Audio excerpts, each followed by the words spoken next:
Even the Lord God is also plural. Yeah. The Lord God, YHWH. So, to continue about the presentation, I will be talking about the outer darkness. Our view about the outer darkness. So, I have heard about your view before. And I said we have another view about that. That's how we're going to introduce tonight. So we'll pray first. Good to Lord, pray, most gracious Heavenly Father, Lord, we thank you once again for bringing us together tonight in order for us to study your word, and of course, one of the most important doctrine that is the outer darkness for the believers. But I pray that you would give us the wisdom in order for us to learn more deeper and know about it in details. Bless us with your Holy Spirit tonight in Jesus' name. Amen and amen. So, as we start, I want to open up to Luke chapter 16. So, the story of rich man and Lazarus. Why? Because it is the story told by Jesus that talks about hell. Outer darkness is connected to weeping and gnashing of teeth. So this is the very foundation of those that believe in outer darkness. So some of the theologians and most of the theologians believe that it is hell.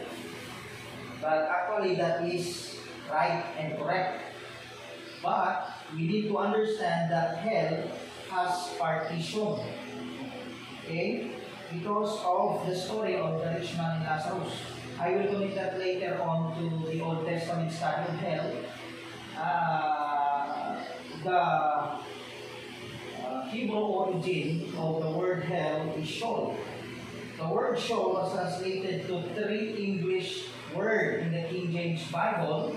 That is Sheol equivalent to pit, Sheol equivalent to grave, and Sheol equivalent to hell.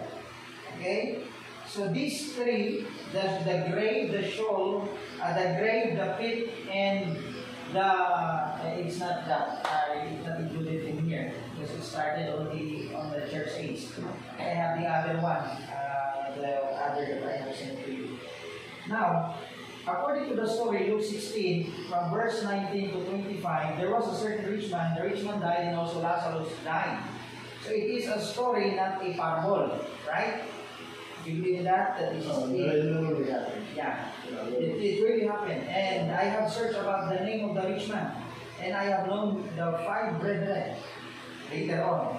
That is not our subject. Yeah, I have studied about that, and I have what called it a near to the truth conclusion. I have seen the place where it happened. From Genesis 35 to Numbers 11, that story happened. There was a certain rich man in a beggar named Lazarus, decided to be fed. The crumbs was still from the rich man's table. They died, but Lazarus carried by the angels to Abraham's bosom. I believe that Abraham's bosom is the same grave where the Old Testament saints go, the underworld for the saved Old Testament saints. Okay? So, next, Lazarus was an Old Testament man. He lived together with the rich man after the death of Abraham, according to the story. So, this story is not a New Testament story. According to the story, verse 24, the rich man cried and said, Father Abraham, have mercy on me, and send Lazarus that he may dip the tip of his finger in water and cool my tongue, for I am tormented in this flame. According to the story, this place is near to each other. Yeah. There is a hell with flame, the great gulfs in between that will be the bottomless pit at the same time. And on the other hand, Abraham and Lazarus is beside the great gulfs. And Abraham said, between us, it doesn't look like the paradise is in third heaven. Right? No, it's in hell. Yeah, it's in hell. So it means this is true that hell has partition. According to the story. according to the Hebrew origin, and according to the Greek equivalent of the word hell. The word hell in the New Testament is equivalent to Gehenna, to Tartarus, the prison of the fallen angels, and it is equivalent also to Hades. Right? So these three are different places, but at the same time, this is called hell. David said, "Thou wilt not leave my soul in hell." But that place is not the hell with flame. That place is the Sheol, which is the Abraham's bosom, and also the paradise. So that is why there are three outer darkness mentioned in the book of Matthew, because hell is generally separated by the Great Gulf Fix, which is also the Great Gulf Fix is also the bottomless pit, the prison for Satan and his angels. Okay? So, number one, the outer darkness for sinners. What is that? This is hell with flame. Matthew 8, verse 12. But the children of the kingdom shall be cast into outer darkness. There shall be weeping and gnashing of teeth. The story of the centurion, right? And the focal point and the context is without faith. But some of the theologians doesn't look the tenses, right? When you look at the tenses, it is a story in the Old Testament. Abraham, verse 11, I say unto you, Jesus, I say unto you, that many shall come from the east and the west, and shall, future tense. But the character are already dead, right? But some of the theologian doesn't focus about that. But I believe that every word, every title is important in the King James Bible. It is very important. The capital letter, the small letter, the tenses is very important. Now, this is my new study. And you will be first to hear it. And even they didn't heard that. this will be their first time to hear it. Now, many shall come from the east and the west, and shall, future tense, sit with Abraham and Jacob in the kingdom of heaven. Remember, that is future tense. But Jesus is telling the Jew that followed him, because this is spoken around the city of Galilee when you study the context. But the children of the kingdom shall, that is future tense also, shall be cast into outer darkness. There shall be weeping and gnashing of teeth. Thank you for your study, sir. There are two future kingdoms. Two future rest. That is the millennial kingdom and the eternal kingdom. So where in these two future kingdoms, these children of the kingdom shall be cast into outer darkness. Remember, no more death, no more sorrow, no more pain, no more darkness, no more night, no more sin. But here, according to Isaiah 65, the child shall die 100 years old. In this future 1,000 years millennial kingdom. Isaiah 66, this kingdom is forever and ever. There are two kinds of new heaven and new earth. This is called the created new heaven and new earth, and the made new heaven and new earth. Isaiah 65, Isaiah 66. Right? If you would look at the Bible. Now, so, how do we know that these children of the kingdom will be here? Why? Because during the tribulation period, I will not touch about so many in this tribulation period, there are, for the ship nations, there will be survivors, right? That they are alive like us. That glorified body. Yeah, not glorified body. Their children on their 100 years old. If that the king and the priest that comes from the marriage supper, we will be king and priest in this area. This time, the children of the kingdom that will endure to the end will be the sinner that will be cast here. They will die, they will be dissolved according to Zechariah chapter 14 as they stand. So that is the outer darkness for the children of the kingdom. Equivalent during the time of 1,000 years millennial kingdom. Alright? So number 2, these children of the kingdom are faithless. Children of the kingdom. They had been warned for 100 years. But the Bible says, the sinner that is 100 years old shall be accursed. These children of the kingdom is considered sinner. So they will be thrown to the outer darkness with flame. Okay? Next. Number 2, the outer darkness for Satan. Remember this great gold face. This one is the great gold face, or this one. This is for the sinners, this is for Satan. Why? Because Jude 1:6 said, and the angels which keep not their first estate was delivered unto chains under darkness. Right? When that happened? That happened during Genesis chapter 6. When the sons of God came to the daughters of man and left their habitation, Genesis chapter 6. These angels, according to 2 Peter chapter 2 verse 4, if God spared not the angels that sinned, but cast them down to hell, this is also called hell. But this is also called chain under darkness. Right? So it is not an accident that this is also the prison of the angels that sin. The outer darkness for Satan and his angel. The bottomless pit. Now, next to that, remember that in the marriage supper of the Lamb, there will be a man without wedding garment. Right? Matthew 22 verse 12.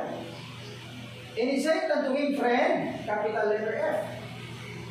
This is again my new study. I have finished it while we are traveling. Friend, how comest thou hither not having a wedding garment? I want you to consider the question of the Lord. How comest thou on the wedding feast without a garment? How?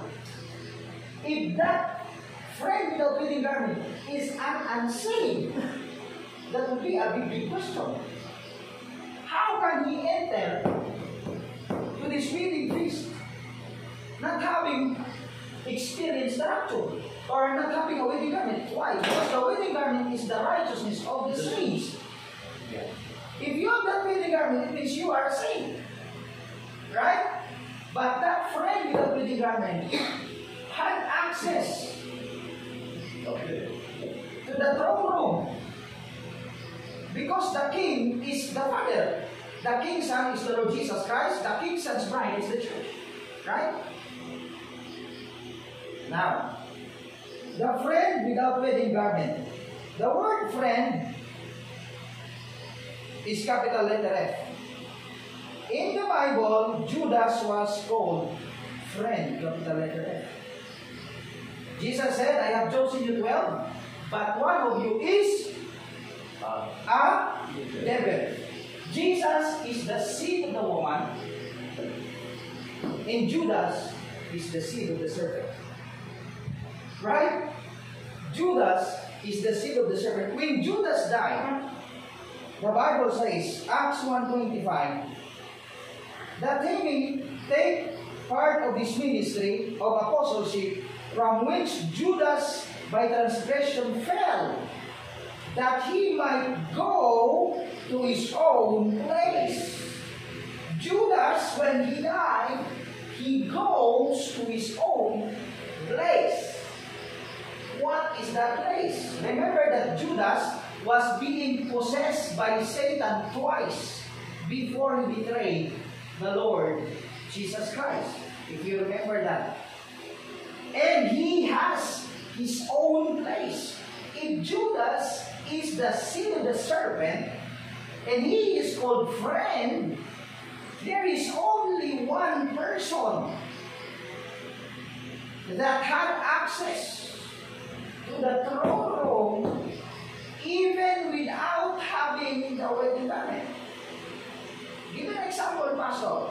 Remember in the Old Testament, when the sons of God came to present themselves before the Lord, that is Job 1 verse 6, Satan also came and present. And the Lord said, "Hast thou considered my servant Job?" Satan had access to the throne room to accuse the brethren. Right? So who is this friend without wedding garment? Remember that this friend that shall be thrown to the outer darkness is at the same time on earth 7 years tribulation. Revelation said, a star fall from heaven. That is Satan. And he will open the bottomless pit and release the prisoner. Right? It's not an accident. It's not an accident. Because that friend without wedding garment is Satan, who is the accuser of the brethren, who will go last time and last once, and this is his last appearance. Why? Because according to Revelation, the star from heaven will fall and will never have access anymore. Why? Because after 7 years tribulation, there will be Battle of Armageddon. Satan will be bound for 1,000 years, right? After 1,000 years, he will be released to the open marble in this part. So I believe, according to the scriptures that we have read, that friend without wedding garment is at the same time Satan, because he has the only ability to present and to be there without wedding garment. Why? Because if that friend without wedding garment is unsaved, that would be a big problem. How? The Bible asks, how comest thou without a wedding garment? Right? Okay, that would be a good study. Right, sir? Now, next, Satan, Revelation 12 verse 10, is the accuser right now. He is the accuser of the brethren. It means, right now, he has access to the Father. Right? But he doesn't have any wedding garment because he is not a saint. He is Satan. And remember that Satan is the old serpent, the dragon, which is the devil. Yun yung mga palayaw niya, alias niya. But it's the same person. In the time of Jesus Christ, Satan is Judas, the seed of the serpent. Last, number 3. The outer darkness for the unprofitable servant. This is the most awaited part of all. This paradise, Abraham's bosom, shown that is grave, is the outer darkness for the unprofitable servant. In the Old Testament, until the time of the resurrection of the Lord Jesus Christ, it is the place for the saints and the believers. Right? Luke chapter 16, verse 20-25.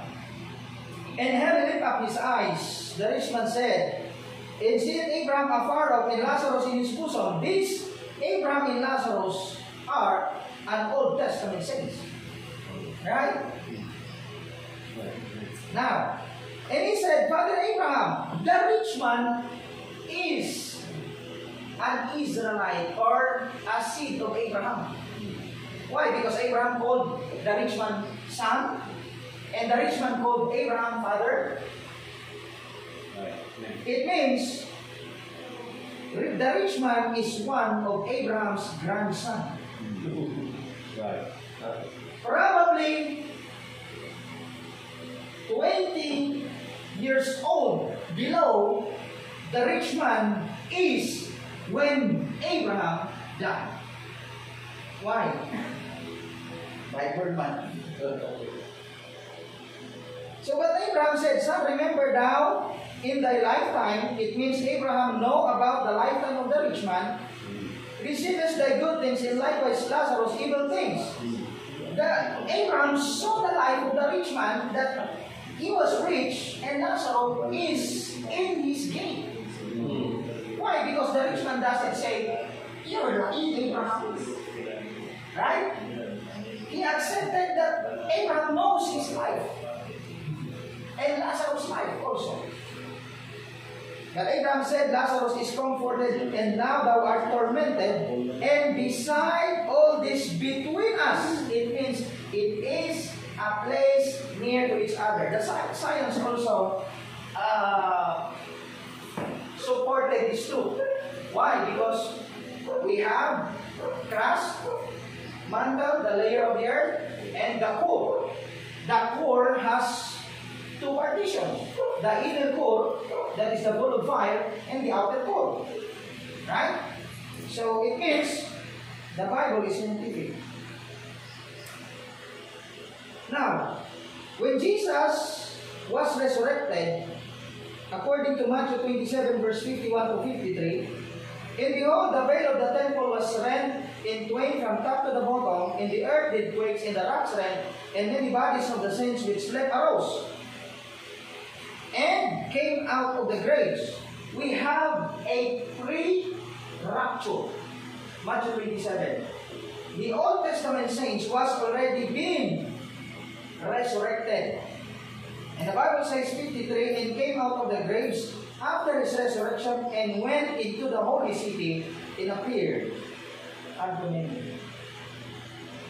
So there was a time when Jesus was resurrected, he took away the captivity captive to the third heaven, according to Ephesians chapter 4, verse 8 and 9. So this place is already empty and full of darkness. But remember that this place is for the Old Testament saints. It is for the believers. How can we know that this place is already empty? Jesus said, Luke 23:43, to the believing thief, today thou shalt be with me in paradise. This is also called paradise. How do we know that a place is paradise? Paradise is a place where the tree of life is in the midst. The Garden of Eden in the Old Testament is the paradise planted. It is Garden of Eden. It's not been created, but it was planted. Genesis chapter 6 said there was a flood. And it was lost in the geographical area where it was planted. According to Ezekiel 33, all the trees of Eden goes to hell, into the middle part of the earth during the great flood. Okay?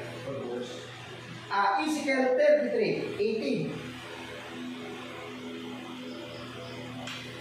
I'm reading Ezekiel 33:18.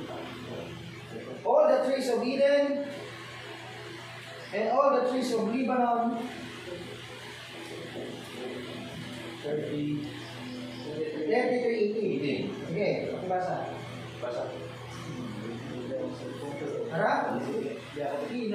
Okay, Ezekiel chapter 33, 33 verse 18. Okay. When the righteous turneth from his righteousness and committeth iniquity, he shall even die thereby. Trees of Eden. 33:18 na? 33:18. 19, but if the wicked turn from the wickedness. No. 31:9, 31, 31:16, 31:18. 31:18. To whom art thou like in glory, in greatness, among the trees of Eden? Yet shalt thou be brought down with the trees of Eden into the nether parts of the earth, and shall lie in the midst, of the uncircumcised, with them that be slain by the sword. This is Pharaoh and his multitude, saith the Lord God. Your Bible reading about that truth is from Ezekiel 31 to Ezekiel 18. It talks about the trees of Eden, where it go after the great flood. Okay? So, when we study the paradise, there are 7 locations of paradise throughout the, what we call this, throughout the entire eschatology. Okay? So, but that is not our topic tonight. We will study that later on. Alright, so, this paradise, also called Abraham's bosom, at the same time, this is Sheol, equivalent to grave, where the Old Testament saints go. It was raptured after Christ's resurrection, and the place is now empty. And this will be the place for the unprofitable saved servant of Matthew 25:30. How do we know that this servant of Matthew 25 verse 30 are saved and are servants of the Lord Jesus Christ? Because some of the theologians believe that this is just the servant of the traveling man into a far country. We can answer that question by reading the Lord with divinity.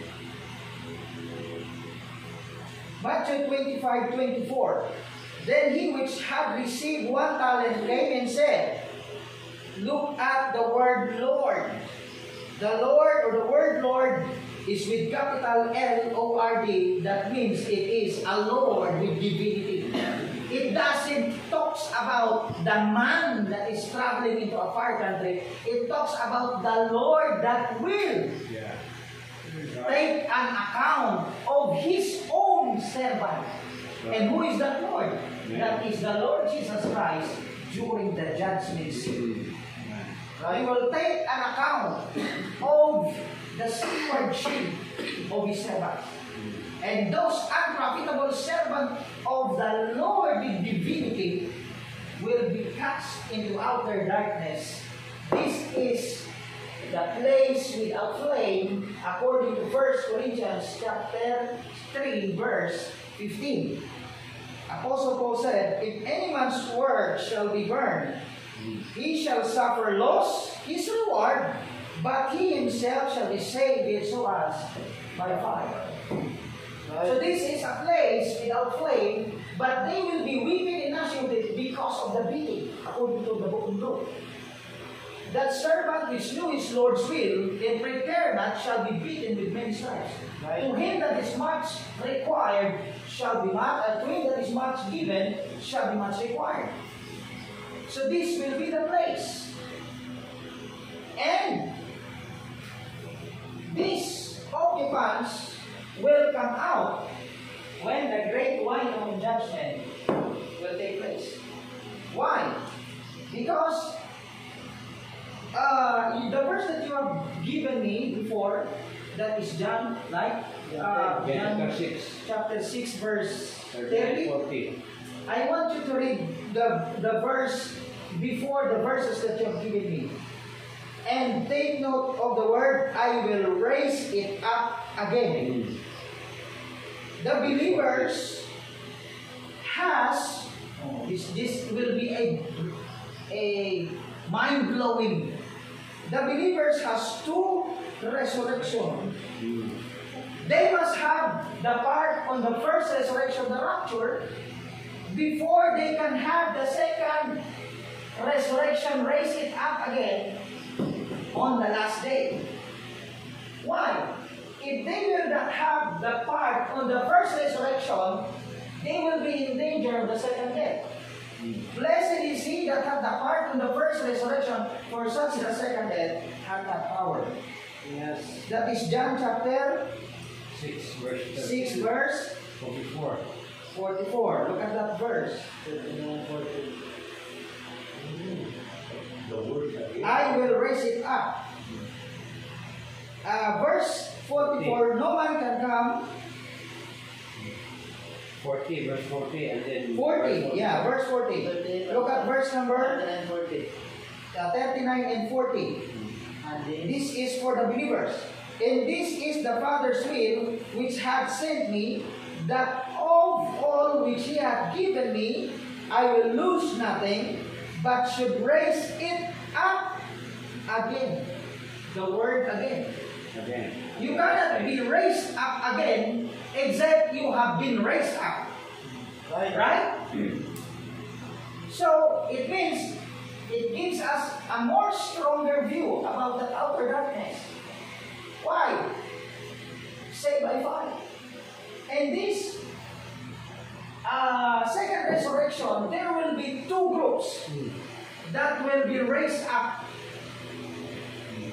According to Revelation chapter 20 verse 13. The believers in outer darkness. The believers in outer darkness that is weeping in us because of the beating, and Grace. the children of the kingdom together with all the occupants of hell will be resurrected according to verse 13. Yeah. Verse 13 said, and the sea gave up the dead which were in it, and death and hell delivered up the dead. Take note the word them, which were in them. Why? Because Revelation chapter 20 verse 1 to 7, Satan was been loose already to the Bukimako. And after his last rebellion, Satan will be taken away his power and be cast to the lake of fire. But the two partition has occupants. And these partitions will be raised up together. That is why verse 15. On the two groups, the first group was written in the book of life because they have salvation, but lose their reward. The next group is sinners. They are not written in the book of life. Verse 15 said, whosoever was not found written in the book of life was cast into the lake of fire. Those that were written in the book of life will be wiped away their tears before you will enter the eternal kingdom. Okay? And another thing. This entire hell will be cast to the lake of fire. The lake of fire and hell is a two different things. Why? Because this lake of fire, the first occupant of the lake of fire is the beast and the false prophet during the battle of Armageddon. They will be cast alive according to Revelation 19 verse 20 to 21 and Zechariah 14 verse 1 to 7 in the Mount of Olives. They will be the first occupant, not Satan. Right. Because Satan will be occupying that during the Bukimako. That is why this beast in the false prophet is the prophetical view of hell in Psalm. That said, you became one of us, and you became weak as one of us. Ye shall die like men. Because Satan's power will be taken from him during the last and final war, the Gog and Magog, after the 1,000 years. Right. So that is our view about outer darkness. Thank you and God bless. Let's pray. Most gracious loving Father, Lord, thank you once again for giving us this opportunity that we can share this truth. I hope and I pray that it help us and give us more wisdom, knowledge, and understanding to learn from your word as pure as we can. Thank you for the Holy Spirit that guide us. In Jesus' name, amen. So, your questions, sir? So, let me start with faith. So I would say a good majority of that I understand. Okay, I even believe, but you sent me the chart before you expounded, so it's a lot of information. And so I'm probably not going to be able to ask you or give you an examination of everything until I sit down myself. Now, but I do have a couple of minor things, right?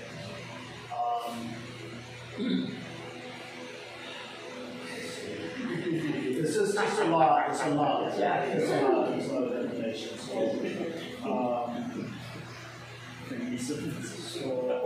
here, let me pull up my notes. I couldn't take notes last night. Okay, so let's start with. Okay, let's start with Satan being a friend. Yeah. So I'll have to study it. I'm not convinced that your interpretation is right. Now, I'm not saying you're wrong. I'm saying I don't know. So in Matthew 22, right? He's giving a parable. Yeah. And he says that the kingdom, I believe he's talking about 1,000-year millennial kingdom, right? It's like it's a certain king that's made a marriage to his son. And so when you get down to verse 9, it's going to say something. He says, "Go ye therefore into the highways, and as many as you shall find, bid to the marriage," to the king, right? Invite them. Yeah. So those servants went out, and they gathered together and all as many as they found, both bad and good. So that's many, right? And they were bid, and the marriage supper of the king was furnished with guests. Yeah. Guests as plural. And he saw one of those guests, right? And he says that he didn't have a wedding garment. Now, my belief, now I'll just tell you before I'm not going to say you're wrong, I will study. Yeah. My belief is that we have a body, physical body, right? Flesh and blood. And that I believe that body, if God doesn't give you a new body, he says, "I have a house prepared in heaven for you," right? In other words, if you don't get a new body, you don't get into the kingdom. Because if you as a believer have a flesh and blood body and not a new body, because I don't believe that all believers, I believe unfaithful believers do not get a glorified body. And so my belief is that if you have a flesh and blood body, that flesh and blood shall not inherit the kingdom. So when he comes into that wedding feast, if he sees a guest who doesn't have that garment on, that new body, that's temporary, but that's what I believe, then that he'll be cast into The outer darkness. Now, you saying it's Satan, I'm saying it's an unfaithful believer. Now, why I say that is because after he furnishes it, and after he takes him and he binds him hand and foot, and he takes him and casts him in the outer darkness. He says, "There shall be weeping and gnashing of teeth." But that's not where it ends. He winds it up by saying, "For many are called, and few are chosen." Now, few is plural. So even though he says it's one, he found a guest. It's a parable. He's just talking about one particular guest. I'm more of the belief that it's more than one. It could be a few. There's a lot of, every believer is invited to the marriage supper. But every believer, many are what? Called, but only few are chosen. So it's more my belief that it is not the devil, but it is unfaithful believers. So what would you give me a response to that? Okay. So we cannot, in my view, I cannot consider that as an faithful believer. You know why? Because the Lord addresses to a one person. Okay, yeah, Yeah. but there's also plurals in there though. Yeah. But why? Because on the judgment seat, this will be the determining if they will have crowns or no, or will enter to the joy of the Lord or not. So during this is the judgment time and not this. This is already the joy of the Lord. Yes, because 2 Corinthians chapter 5 verse 10 says, we must all appear before the judgment seat of Christ, that everyone may receive the things done in his body. The awarding time is already done. Those that are unfaithful was already thrown to the outer darkness. So remember the question. Okay, that's a good answer. Yeah. That's a good answer. That's only that view. Yeah, that's a good answer. So I will look at it. Yeah, because I studied it in the Old Testament. There is only one person who can approach the Father even without having a salvation in him. That is Satan, right? And that is why I connected to the seed of the serpent during the time of Jesus Christ. And Judas was called friend. The same friend, capital letter F. That is friend also here. Capital letter F. Yeah. And I see where you're making the comparison. Okay. So I think it would be fair for me to tell you a couple of beliefs that we differ in. Yeah. So you'll see why I have to sit down and research. Because it's not possible for us before the sun comes up Yeah. to debate all these things and discuss all these things. But you understand, in my spirit, I'm listening to you, and I just want the truth. Yeah. Whether I'm right, you're right, or we're both wrong, Yeah. I want the truth, right? So Only get right. So I'll give you a couple of doctrines that I hold to. And normally, if I was amongst other types of churches that did not seek truth and did not listen, I would not be so blunt. Yeah. But because I understand that y'all can handle it, I will tell you. So I don't believe in the rapture. Now, when I say I don't believe in the rapture, if you want to call the seventh trump at the end of the tribulation a rapture, then I'll say I believe in the rapture. But I don't believe in a pre-trib, a mid-trib. I believe the only time that they are caught up is at the seventh trump. When the Lord, heaven opens, the Lord begins to descend, he sends out his angels with the sound of a trump, and then the dead in Christ shall rise first, and then they which are alive will be caught up, right? Forever be with the Lord. Well, now when I say that, and I guess this is where we're going to have to start our friendship, because we need to discuss all these things. We need to determine and come to the truth, because I don't believe, like I said, don't believe in a rapture. I believe only saints are caught up at the seventh trump, and I don't believe that all believers are in that rapture. Okay, if that's what you want to call it. I believe that there's going to be two believers in the bed, and two believers on the rooftop. I don't believe that's a believer and unbeliever. I believe that's two believers. And if you're looking, he says, don't go down into your house, right? Because where your treasure is, right? Yeah. And so, but he gives the believer, the faithful believer, this: when you shall see these things come to pass, look up, hold your head up for your redemption. So what happens at the seventh trump? And that's the redemption of the body. He says, in the moment, in the twinkling of an eye, at the last trump, we shall all be changed. That means you get a glorified body.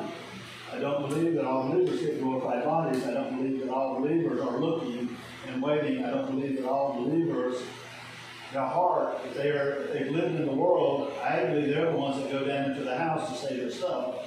And when the rapture, that's what y'all want to call it, the catching up, I don't believe that the unfaithful believer, I believe the unfaithful believer is here after the seventh trump, and that God comes down, Christ comes down in the clouds, and he destroys the world, with the unfaithful believer.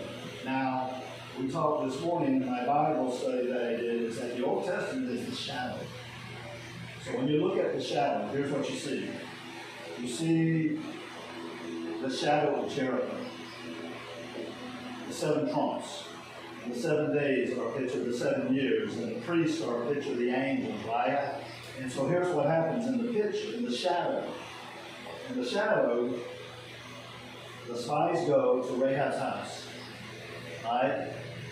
And if you're in her house, there's going to be 2 things when the Lord comes. You're going to hear a trump and a shout. You don't shout on the first trump. You don't shout on the second. You don't shout the first 6 days. You shout only one time. Right? That's what he says in 1 Thessalonians 4. He says, the Lord himself should descend with a what? With a shout. So the only time that the shout comes is when the 7th trump happens. The shout, when Jesus was going into Jerusalem, the shout meant something. It meant that the king is coming. So when you hear the shout, when you hear the trumpet, that means not only is the king coming, but the trumpet is a sound of war. So, and like I said, I don't want to get too deep into it. I'm just going to tell you what I believe. So, when he descends, he's going to send out his angels just like Joshua sent out the priests. And he's going to gather together the faithful. That means Rahab and her family. And then he's going to bring them in. And then what's he going to do? Then he's going to go in and they're going to destroy. That's a picture of what happens after that. Right? But that's not the only place that there's a picture of. You can take a picture of Sodom and Gomorrah. Yeah. What happens? Lot is brought out. His family is brought out, right? And then the Lord destroys the city. So there's some other doctrines. We can discuss this as a whole, but understand because I've been studying for longer than the average Christian, that I think that eventually what we have to do is we take one part every time they come see you, like this part, instead of trying to go through the whole thing, and we just discuss everything. No, you don't understand. That's my mind. That's how I work. I know how you work. I know how you study. And so, the scripture says that it is the glory of God to settle matters, the honor of kings, to search it out. So what I'm saying is that you may be completely and 100% totally right. But I don't believe, okay, let me give you another thing that I don't believe. I don't believe that angels have sex with women. With humans. With humans, no. Can I ask this clarification? Yes. Okay. You talk about the shadow. Yeah. Or the shadow, and all the verses is talking about the Lord Jesus Christ as the reality of that. Yeah. And the fulfillment of those shadows Yes. was the Lord Jesus Christ in the New Testament. His death, his burial, and his resurrection. It's really true. We have studied that too. But the question that I want to just give you some, where should we believe the shadows only or the actual thing that will be happening? Oh, no, I think what the shadows are for. So if you come up with your doctrine, what you believe, right?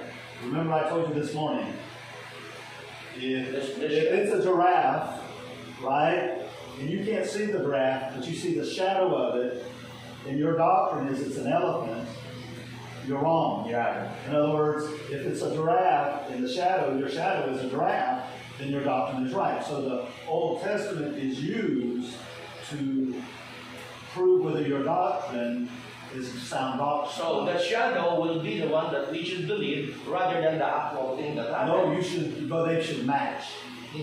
Right. They should match. Not saying that. That's what I'm trying to. Yeah, they should match. In other words, because if we will just believe the shadow, and we will not. What if you're wrong about a shadow? What I'm saying, we will just believe the shadow, and the actual thing, like the Lord Jesus Christ is really the actual thing Actually, we call that naman a picture. Picture. Picture. Moses was the picture, Joseph was the picture of the Lord Jesus Christ in the Old Testament, and that's what I like what Job said. All. And I said, wow, I see it, because I have that idea also. But the reality was already there, the Lord Jesus Christ, His death and His burial and His resurrection. So, the Lord Jesus Christ also said, Christ is the fulfillment of the old law. So, when Jesus Christ arrived, is those shadows was not fulfilled or is already fulfilled? So that's why that's correct. The shadow and the reality should be. And that's what I'm saying. So the shadows of His birth have been fulfilled. The shadows of His suffering have been fulfilled. The shadows of His death and His resurrection have been fulfilled. The shadow of this thing about Joseph and Daniel. You see, after everything was over, right, and you have the picture of them dying and being resurrected, coming out of the lion's den, coming out of prison, out of the pit, right? What position were they put? What position was Joseph in Pharaoh's kingdom? Who was only greater than Joseph? Pharaoh. Who was only greater than Daniel? Darius. So they were the second, right? So Pharaoh would be a picture of God the Father. And Darius would be a picture of God the Father. They both, so we see the glory, right? We see Him sitting on the throne beside the Father.